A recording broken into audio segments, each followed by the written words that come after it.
Talagang mahabang paliwanagan para mas maintindihan po natin. Kaugnay po nito ang ating panauhin ngayong hapon, walang iba kundi si Congressman Alfredo Albi Benitez, 3rd District, Negros Occidental.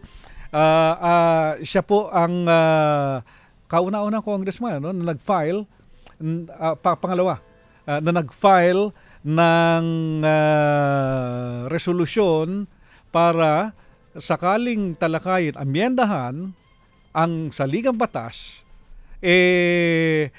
gawin na lang ito sa pamamagitan ng Constitutional Assembly. Ayun. Kayo ang unang-una sa Constitutional Assembly. Tama po. Pakipindot po, sir. Ito, nakapindot. Oh, yeah. Okay, Congressman Albi Benitez. Magandang hapon po, Congressman. Magandang hapon, Mr. Henry. Magandang hapon. Henry na lang ho, Henry. Mr. Henry. Yun nga, kasi CONAS versus CONCON. Tama po. So yung CONAS, yung Constitutional Assembly, ang ibig sabihin, yung mga congressman na nahalal na ng taong bayan, siyang bubuo ng lupon para siya mag-abyenda ng saligang batas. Ganun po ba yun? Tama po yun. No? Ang difference between a CONCON and a CONAS, pag CONCON po tayo, we will now have to elect panibagong mga delegates na gagawa ng mga amendments sa ating saligang batas. Okay. Pero CONAS naman, yung present legislators, sila na mismo ang bubuo ng isang constituent assembly para mag-propose o magawa ng mga amendments sa ating saligang batas. Bakit ayaw nyo po ng CONCON? Ang CONCON kasi aabot ng siyam-siyam eh. Alam mo, sa totoo lang, sa preparation na kailangan natin para ihain ang isang eleksyon, no, pagpili ng mga delegates,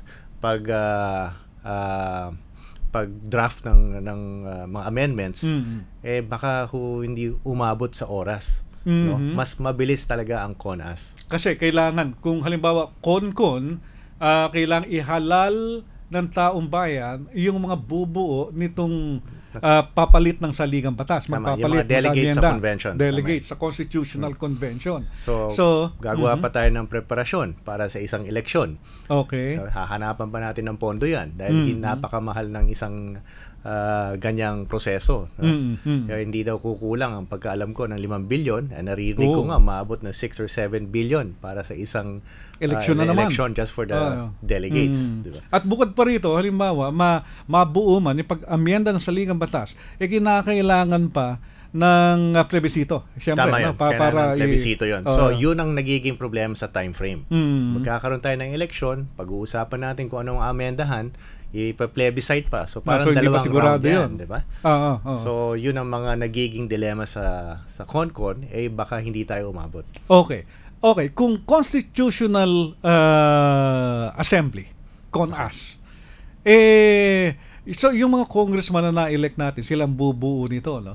Pero ang tanong naman ng taong bayan, gaano tayo kasigurado na yung mga nahalal natin mga congressman at mga senador, of course, qualified para makialam dito sa saligang batas. Sir Mr. Henry, yung qualification nandyan yan eh. Di ba? May mga magagaling tayong senador, may magagaling tayong mga legislator.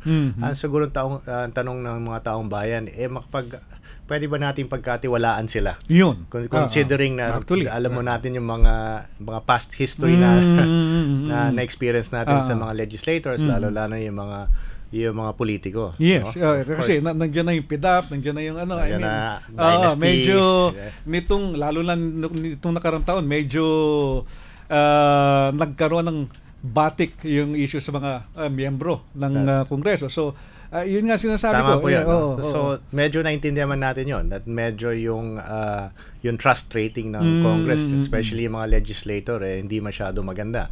So part of the proposal, naghain ako ng isang provision, no, na that we will create a Council of Elders. Okay, itong Council of Elders, magagaling yan sa iba-ibang sektor, from the religious sector, from the business sector, from the NGOs. Siguro we can even include mga former justices, no, mga experts sa constitution, no. Pinag-iisipan siguro pwede ito i-appoint ng ating presidente dahil napakataas na ng trust rating niya. So siguro pwede natin siyang pagbigyan ng tiwala na makakapagpili siya ng mga tamang tao. No, itong Council of Elders ngayon ang pwedeng gumawa ng unang draft. Sila ang gagawa ng draft kung ano talaga. Siguro bibigyan natin sila ng panahon para pag-aralan, pag-isipan, at maggumawa ng mga proposals. Kumbaga sa korte, sila ang ponente. Tama. Diba? Sila ang susulat ng draft kung ano-anong provision ang dapat baguhin sa saligang batas. Tama po yun.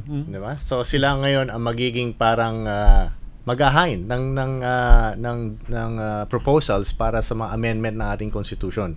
Pagkatapos ito sasubmit niya sa Constituent Assembly na binubuo ng legislator for ratification.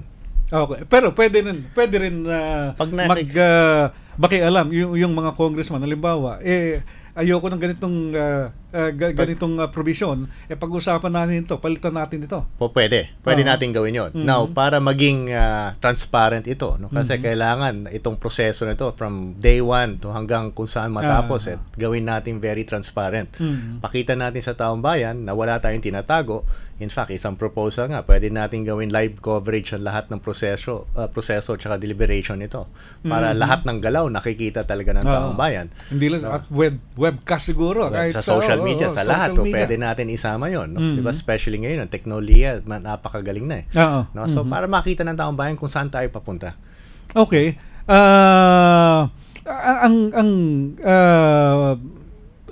Pinapangamahan dito, okay. Magkaroon man halimbawa ng Council of Elders na magkakaroon ng draft pero sa deliberasyon ang control nasa Kongreso pa rin, na sila pa rin ang sasabihin dapat palitan ito. Ano naman ang magiging check and balance dito? Pagkatapos po ng lahat, ang taong bayan pa rin ang magsasabi kung gusto nila o hindi. Dahil dadaan yan sa plebiscite. Okay. So after matapos ang final form, matapos na mga final amendments na gustong gawin. So na-submit na to sa Constituent Assembly, isasubmit na ngayon yan for ratification or for a plebiscite. So ang taong bayan pa rin magsasabi, gusto namin o hindi. Ng federalism. So hindi po pwede na ang taong bayan hindi sasang-ayon sa ginawa ng Constituent Assembly. At kailangan siguro araw-araw talagang tama malalaman ng taong bayan at meron magpapaliwanag marahil kung ano nangyayari. Dapat kasi, talaga sa ngayon pa lang ngayon pa lang pag-usapan na natin right. In fact, mas maganda siguro na sumali na tayo sa mga talakayan, sa mga discussions, mga usapin para at least magkaroon na ng linaw, at saka maintindihan kasi pag hindi natin naintindihan, paano natin naaprubahan yan? Dadaan sa taong bayan yan. Ngayon, okay. Napapag-usapan natin, nababanggit yung pagpalit po sa saligang batas. So, federalism, gusto natin from presidential tayo ngayon, pero presidential pa rin naman yun kung tutuusin. Technically, ang sabi ni Presidente Duterte, magkaroon tayo ng strong president. So, yung presidente natin, elected directly by the people. Ang taong bayan mismo ang boboto sa kanya. Hindi yung po pwede kami-kami na lang. So na parliamentary form. Parang parliamentary na yan. Pwede kami-kami na nagmoboto. Okay. So, ibig sabihin, yun nga, panawagan sa SONA, halimbawa, gusto ng Pangulong Duterte na halimbawa yung tungkol sa usapin sa traffic, gusto niya bigyan siya ng mas emergency powers, karagdagang poder para masolusyonan ng mabilis itong traffic so halimbawa kung kayong tatanungin, while halimbawa lang nasa federalism na tayo, ano magiging role ng presidente nito? Paano natin siya mabibigyan ng mas for him to be a strong president? Siguro mas magandang tanong, ano ba ang ibig sabihin ng federalism? Okay. Diba? Pag pumasok tayo sa federalism, ano mangyayari? Diba? Ngayon, meron tayong unitary form of government. Ibig sabihin, lahat centralized. Yes, nasa isang Imperial Manila. Nasa Imperial Manila, nasa isang Office of the President, ang napakalakas na.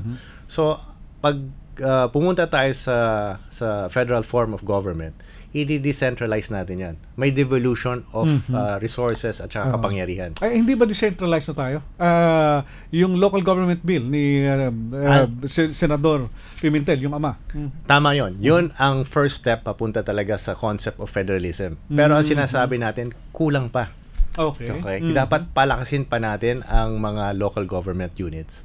Dahil may mga, kumbaga, centralized pa rin. Di ba? Katulad ng karamihan ng kapangyarihan nasa Manila. Lalo na yung pagbibigay ng budget. Yun ang pagbibigay ng budget. Doon pa lang nagkakagulo na. Nakokontrol na yung mga political leaders sa buong Pilipinas, maging sa Kongreso. Di ba? Let's face it. Kung titingnan natin, di ba? Ang mga dumaan na administrasyon, nung panahon ni President Marcos, halos lahat ng umunlad na probinsya kung saan nanggagaling ang presidente. Siyempre. Napapansin natin, nung Ilocos, yun ang sumikat. Nung panahon ng Marcos, pati Leyte, di ba? Dahil si Mrs. Imelda Marcos, Congresswoman Imelda Marcos ay gagaling doon. Nung dumating si President Arroyo, Pampanga naman.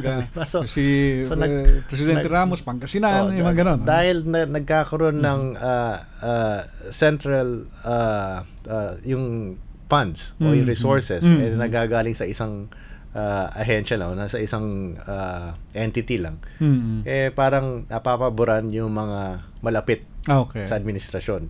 So, ngayon, ang sistema po, Congressman, halimbawa, para lang sa kaalaman ng ating mga nanonood, nakikinig, so, yung kita halimbawa ng isang probinsya ay i-remit sa Manila. Ngayon. Tama po yun. Pagkatapos may certain percentage, paano po ba yun? Tama. Okay na. Yung lahat ng kita ng lahat ng kita ng mga probinsya dadalhin yan sa national government. Okay. Pagkatapos the national government, by virtue of appropriation during budget hearing, pag nagkakaroon ng budgeting, saka ibabalik sa mga probinsya. Sa porsyento, depende sa porsyento. Uniform ba yung porsyento? Hindi.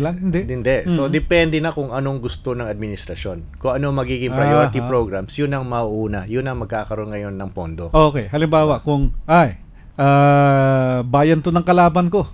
Sige. 2% ka lang.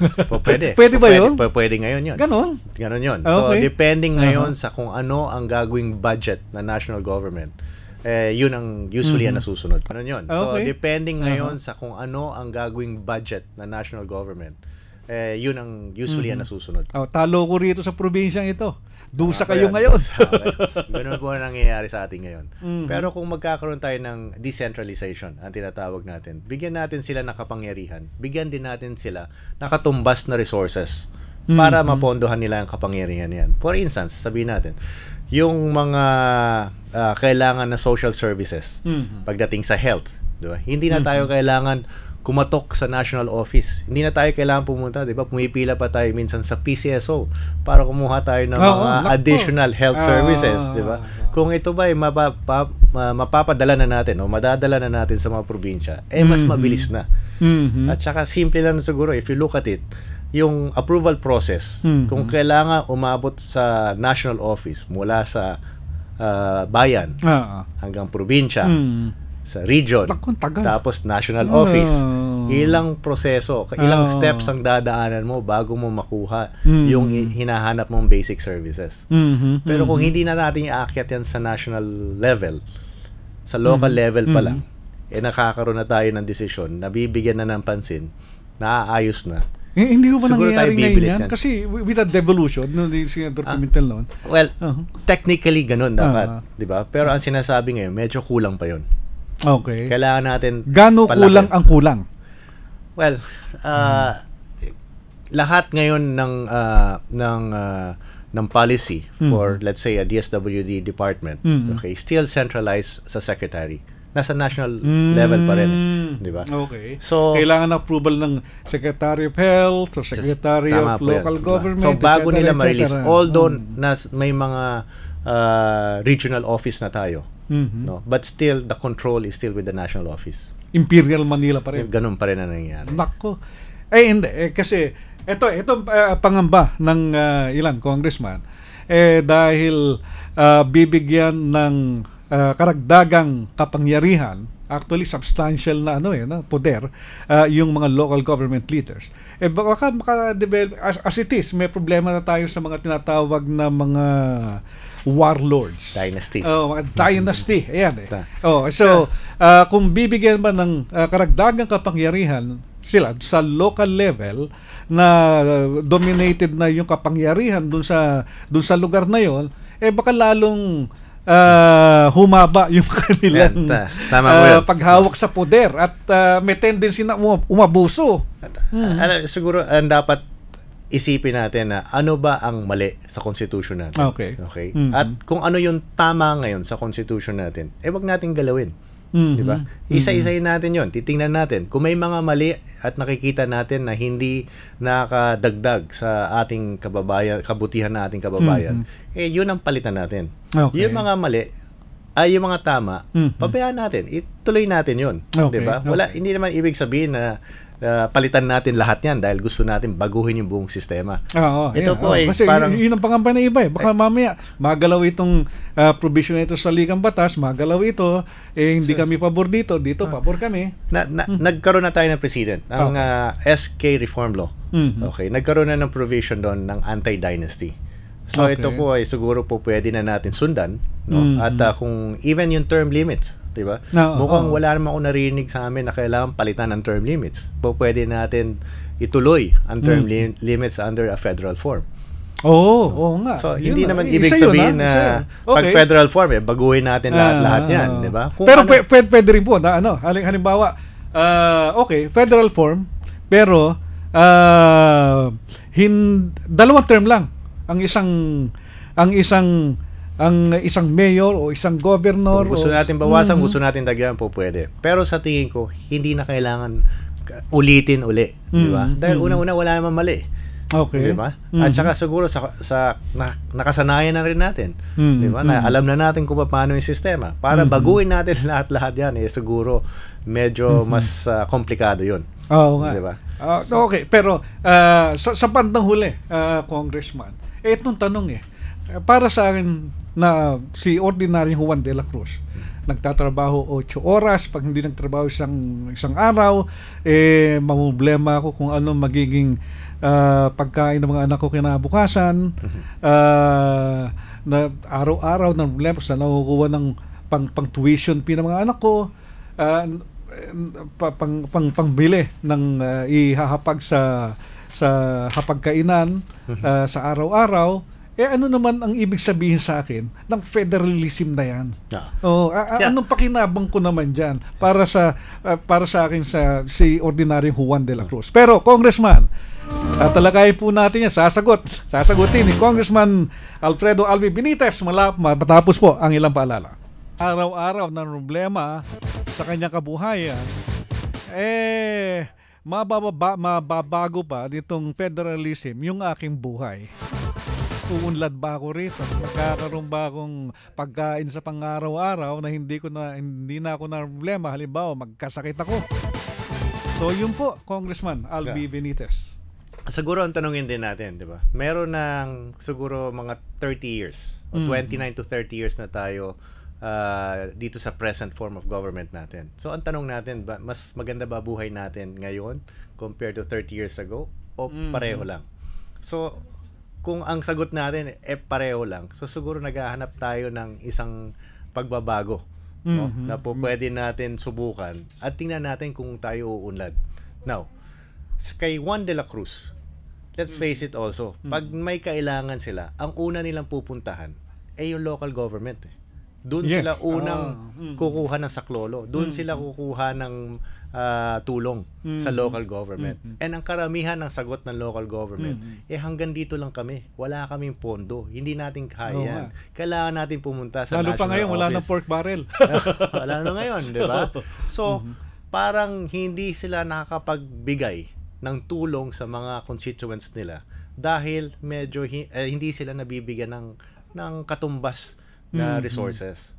Okay, diba? okay. So, kung magiging ganun, alam naman natin ganun na sistema ngayon, di ba? So kung mabibigyan natin sila ng katumbas na resources, ang mga local governments, mas maraming mabibigay na tulong sa kanilang mga constituents. Yun po ay ang pagbibigay ng tulong.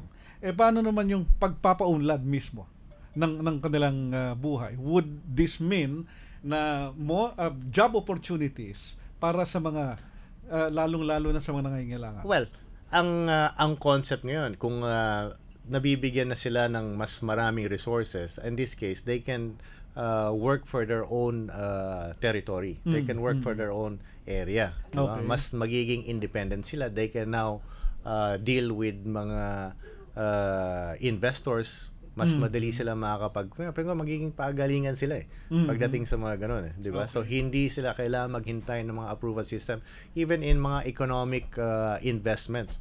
Bago tayo makapasok sa isang lugar, kailangan natin dumaan sa napakadaming proseso. Di ba? Iikot yan from the department, pupunta na NEDA, pagkatapos ang daming dadaanan bago makapag-invest dito. In fact, yan ang mga nagiging problema natin ngayon. Di ba? So kung matanggal natin yung yung mga proseso na yan at saka idiretso na lang natin yan sa mga probinsya, sa mga areas na may interest sa mga negosyante, di ba? So siguro mapapabilis natin ito, ang investment, dahil ang environment mas mabilis, di ba? Ang proseso nito, pagka ganoon baka mas maraming trabaho ang mapagbigay. So halimbawa sa paano ba una paano ma-divide? Yung kung anong state ito, state of Luzon, state of Mindanao, state of yun ang mga pwedeng pag-usapan. Yung clustering kung paano. Siyempre kung nakikita natin yung mga provincias clustered by cultural, depende kung nagsasalita ka ng mga Ilonggo, si Boyet Season. Yan, diba? So, yung titingnan din siguro kung ano yung mga kakayan ng isang cluster, diba? Para magkaroon tayo more of pero may nakikita na kayo ngayon. Halimbawa, meron ilang regions tayo. Well, we have 18 regions basically, 18 regions ngayon. Kasama yung mga autonomous region, kasama yung mga ibang 4A, 4B ang proposal ni Senator Pimentel is we'll cluster it to 12 regions. 12 regions. At Metro Manila is separate region, of course. Metro Manila is separate region, Southern Tagalog, Northern Luzon, Central Luzon, Visayas, hati yata sa tatlo. No?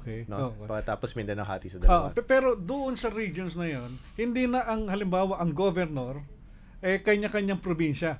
By region na ang botohan. Ganun ngayon, po ba yun? Doon ang nakikita ko weakness doon sa proposal na yun. Kasi kung gagawa pa tayo ng isang federal state, magkakaroon tayo ng isang layer pa. Diba? So ang isang pinag-iisipan is from the national federal government, diretso na sa probinsya. No? Unlike kasi sa US. So hindi na kailangan i-cluster into states. Hindi na. Ang iniisip ko naman is really more the clustering of the federal states is just really more for the election of the senators. Para magkaroon tayo ng proper representation ng mga senators, ika-cluster natin ang mga regions to a federal state. Kasi ngayon, pag nagboto tayo ng senators, it's at large. Yes, at large, so, 24. Pwede na lahat ng senador nagagaling sa Metro Manila. Na lang yun. Pwede mangyari yun. Na lahat ng Metro Manila, hindi kasi at large, di ba? So kung lahat galing sa Metro Manila, baka makakalimutan na yung mga ibang regions, di ba? Pero so hindi na magiging by cluster na. By cluster of regions. Ang botohan, halimbawa cluster 1, hindi ko lang alam kung yun ang magiging tao. Kasi parang nakikita ko, kung merong United States of America, merong United States of the Philippines. Parang gano'n, di ba? At least may United States na tayo. It ensures proper representation ng Senado sa buong Pilipinas. So, walang maiiwan. Meron silang proper representation. Hindi katulad ng mga ibang lugar. Ngayon, baka walang senador na nanggagaling sa kanila. Saan ba walang senador ngayon? Walang senador sa Abra. Sa Cordillera. Di ba? Wala Exactly. Anyway, okay, text po mula sa ating nakikinig na taong bayan, na mga kababayan po natin dito man sa Pilipinas o sa abroad. Ang sabi ni Rosalino Angeles, nakikinig po ako sa DZMM dahil ito po ang malayang mamahayag. Lahat po ng current events ay fresh. Salamat po. Mas maganda siguro kung ipasa muna yung anti-dynasty law bago mag-umpisa ang constitutional ask. Pangit naman, constitutional ask, malapit ibang term. Con-ask para walang duda ang taong bayan sa mga congressman. Tama po yun. Nagkakaroon tayo ng credibility issue. Di ba? Isa sa mga kailangan natin i-address at siguro dapat ipaliwanag ng husto na ang layunin talaga ng legislators is, of course, the good of the country. And because of the past history of medyo nagkakaroon tayo ng problema dyan. Okay. Paano nga pala yung paano nga pala, sir, yung magiging role halimbawa ng PNP? Magiging sa ilalim na ba ito ng control ng bawat state o local police definitely will be under sa mga local states. Pero yung defense will be sa federal government. And meron tayo sa Amerika tinatawag natin na FBI. Mga federal depending. Kunwari, may crime na kinumit sa isang state, biglang tumakbo sa kabilang state yung gumawa. Okay, may parang central police, FBI ang hahabol ngayon doon. So hindi pa rin mawawala yun. So mahahati yun. Ang PNP ang mawawala. Well, depende kung anong tawag natin. National Police. Yes. So by yun nga kung halimbawa by local government yung control ng PNP, ito nga baka maging naman daw, baka maging warlord naman makontrol yung mga police. Siguro pwede tayo maglagay ng mga sa US may parang IRS yan may parang nag-check, parang nag-audit ng performance nila. Okay. Diba? So parang in case kunwari hindi na nagiging maayos ang takbo ng isang police force locally, pwede na nating yun. Okay. Lalo na pag na-influence na ng politiko doon yun, siguro yun nagkokontsabahan na gano'n. So pwede natin gawa ng ng check and balance. Yun ang pangamba kasi lalong-lalo na mula kay Al Cruz ng Laguna, hindi mo kailangan tipirin at madaliin ang pagsasaayos ng Constitution. Priceless yun at walang katumbas na presyo. Pwede namang mag-appoint sa CONCON at di na kailangan ng election. Karamihan sa mga legislators natin ay walang kakayanan. Okay. Mula kay Al Cruz ng Laguna. Isipin muna natin kasi parang ang dahilan ng argument for a CONAS is dahil yung cost at saka yung magtipid, 'di ba? Okay. Isipin muna natin kung saan tayo pupunta. Okay? Kung yung pupuntahan natin pareho lang, whether CONCON or CONAS. Diba? Kung pareho lang ang pupuntahan natin, yung form of government na naiisip ng CONCON ay yun din ang magiging resulta sa CONAS. Bakit pa tayo gagastos? Diba? So, ang usapin dapat nandun sa dulo. Diba? Yung resulta. Yung resulta. Okay. So, mas maganda kung pinag-uusapan natin yung resulta para yung mode o kung yung ano sasakyan natin hindi na ganun ka-importante. Pero yung minsan kasi yung paraan nakaka-impluwensya sa resulta. Kaya nga. So doon tayo sa resulta ngayon mag-focus. Tanong natin, ito ba ang mga kailangan natin? Ito ang mga pupuntahan natin? Ito ang ayusin natin? Pag nasagot natin yun, siguro mas madali natin ma-convince yung mga tao, ang taong bayan na ito ay magiging pareho lang. Okay. Mula kay Attorney Red Castañeda, Libmanan ng Camarines Sur. Ng Libmanan, Camarines Sur. To change the form of government to federalism requires a constitutional convention. Pero dalawa yan. Yeah, 3 modes. Dalawa, CONAS, tsaka People Initiative. Paano yung People's Initiative? People Initiative by 12% petition. 12% of all the voting population. Okay. You can call for a constitutional so amendment to the Constitution. Kung meron 12%, sino ngayon ang magpo-form ng constitutional body? Yung tao ngayon ang magsasabi. Sasabihin nila ngayon, we would like to change the Constitution. Sino mag-change ng Constitution? Doon pag-uusapan na naman yun. Isa na babalik na tayo sa mga delegates. Okay. Ask po ng taxi driver namin, pag federal system, bibilhin po ng ano to? Mga head na ba decentralized at kanya-kanyang nakawan per region mula kay Cathy. Ito lang naiintindihan ko sa kanya anyway. Siguro ang concern nila since localized na lang ang distribution ng resources, baka magkaroon ng collusion, 'di ba? Sila diyan nag-uusap at saka gano'n, hindi na nababantayan. Yung magkakaroon pa rin naman ng commission audit, magkakaroon pa rin yan ng mga check and balance. Hindi naman mawawala. Yun ang pinaka-importante sa akin. So, dapat nga palakasin halimbawa yung Office of the Ombudsman. Tama po yan. Kasi sa ngayon talagang sila lang humahabol doon sa mga tiwali sa gobyerno. From Joel David of Quezon City, yung mga mahihirap na probinsya at region, saan sila kukuha ng pondo kung federal state na sila? Pwede ba silang mangutang sa World Bank? Kahit anong probinsya ngayon, actually po pwede. Diba? Kahit anong probinsya. Ngayon, sa mga mahihirap na probinsya, meron pa rin tayong provision doon na tutulungan pa rin ng federal government. Even in yung mga ibang bansa, like in Malaysia, ibang autonomous or federal states, may subsidy pa rin from the national government. So hindi naman porket na bahala kayo diyan, na sarili niyo na. Basta kami mayaman, wala kayong pakialam sa iyo. Yung magkakaroon pa rin ng support galing sa national government, or in this case the national federal government. Okay. Yung taxes, tataas ba yung buwis na babayaran ko o bababa pag nag-federalism? Okay. Maraming argument dyan.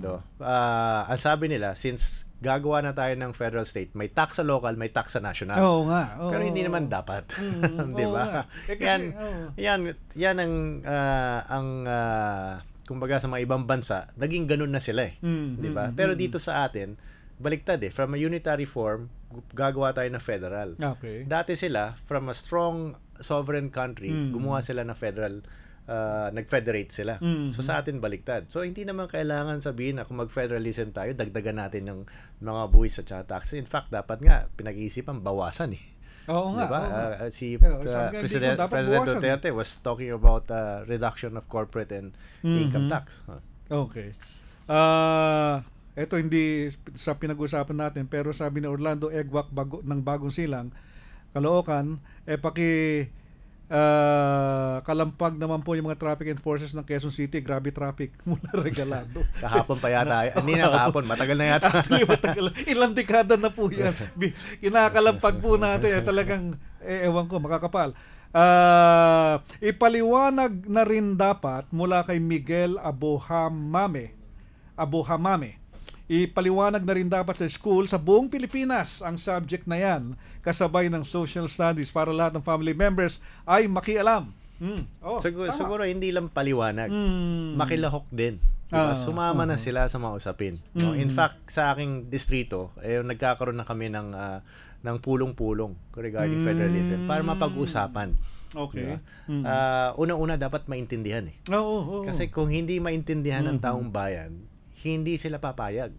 Pag hindi sila pumayag, hindi lulusot. Diba? Dahil babalik sa kanila to eh. Mahirap din. Halimbawa, hindi man papayag pero hindi nila naintindihan. Ang hirap nun eh. Hindi ka papayag dahil sino may sabi? Sabi nitong barkada ko eh. Hindi ba? Kailangan talagang yung pag-uunawa, talagang naunawaan nila. Tama yun. So siguro kami mismo sa Kongreso, nag-usap-usap kami na sa mga distrito namin, magkakaroon na kami mga forums for federal discussion. Napalagay ko, sana sa buong Pilipinas ganun, kasi eventually doon din yan pupunta eh. Halimbawa, kung sinusulong mismo ni Pangulong Duterte, I'm sure uumpisahan yan. Yung panukala na yan. Dapat inumpisahan pag-usapan dapat pag-usapan. Kaya itong mga ginagawa natin, malaking bagay ito. Di ba? Yes. Magigising. Hindi man magigising. Magkakaroon ng idea ng ating tambayan at saka awareness kung anong kailangan gawin. At saka siguro dapat magsalita na rin sila. Yes. Ito rin sabi ni Al Joaquin, dapat ngayong pa lamang magkaroon ng malawakang information ukol dito sa usaping federalismo. Through the media dapat i-educate ang taong bayan kung ano ba ang federalism. Tama po mula kay Al. Ito nga po ang kaya nga po namin inimbita si Congressman Benitez dahil nga po gusto namin umpisahan yung pagkapaliwanag rin dito. Ito yung napakalaking issue. Ito parang ito na yung change na sinasabi pag natuloy pero ang tanong lang dito, anong klaseng change? Ito ba yung makakaganda sa ating bayan o makakasama? Siguro ang unang tanong, remember, amendment to Hindi tayo gumagawa ng panibagong saligang batas. Okay. Aamendahan lang natin ang saligang batas. So, hindi kailangan lahat. Okay. Piliin na natin yung mga mali. Pero nandun pa rin tayo, Congressman. Halimbawa, kung mabuksan niya, ano nga ang assurance na yung ibang provision ng saligang batas ay hindi ite-take advantage ng iba at pipilitin ring palitan para sa interes ng ilan.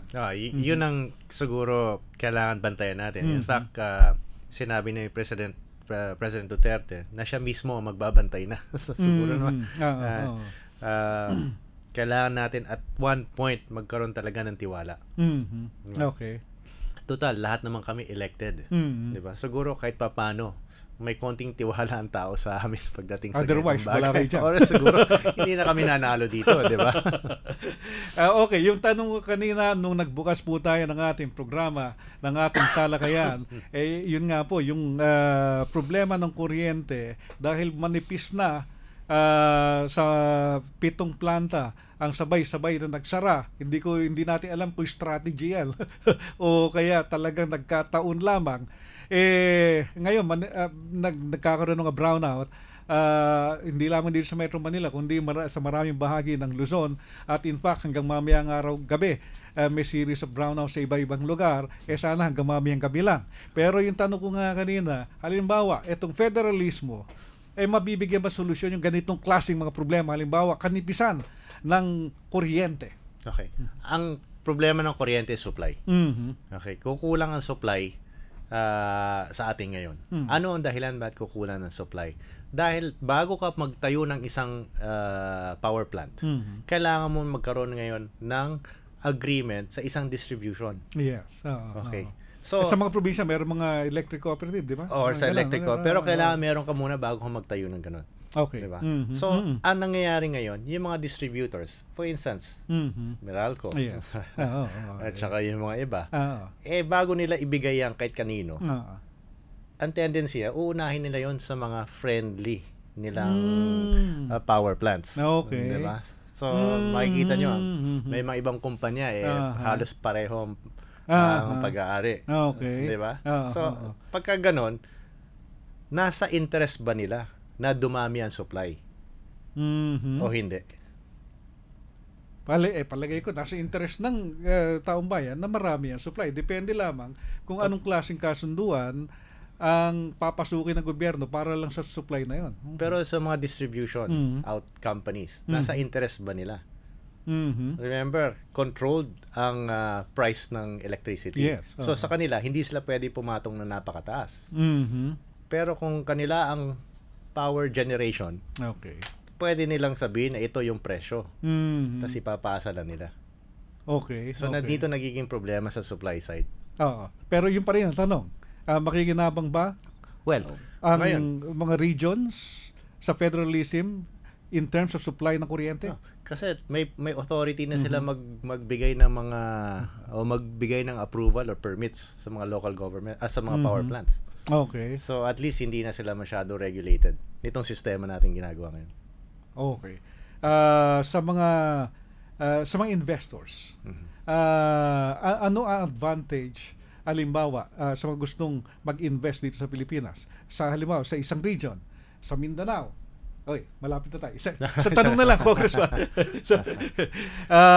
Halimbawa, sa Mindanao, gusto ko mag-invest.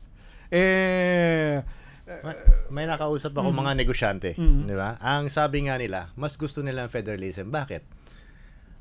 Pag papasok sila sa Mindanao, kakausapin nila yung mga local governments sa Mindanao. Pagkatapos makausap ng local governments, kakausapin din nila yung national. So, dalawa kakausapin nila. Oo nga, actually, diba? Bureaucracy. Pero kung isa na lang ang kakausapin nila, mas gusto nila at mas mabilis sila makakapag-invest at magpapatayo ng negosyo.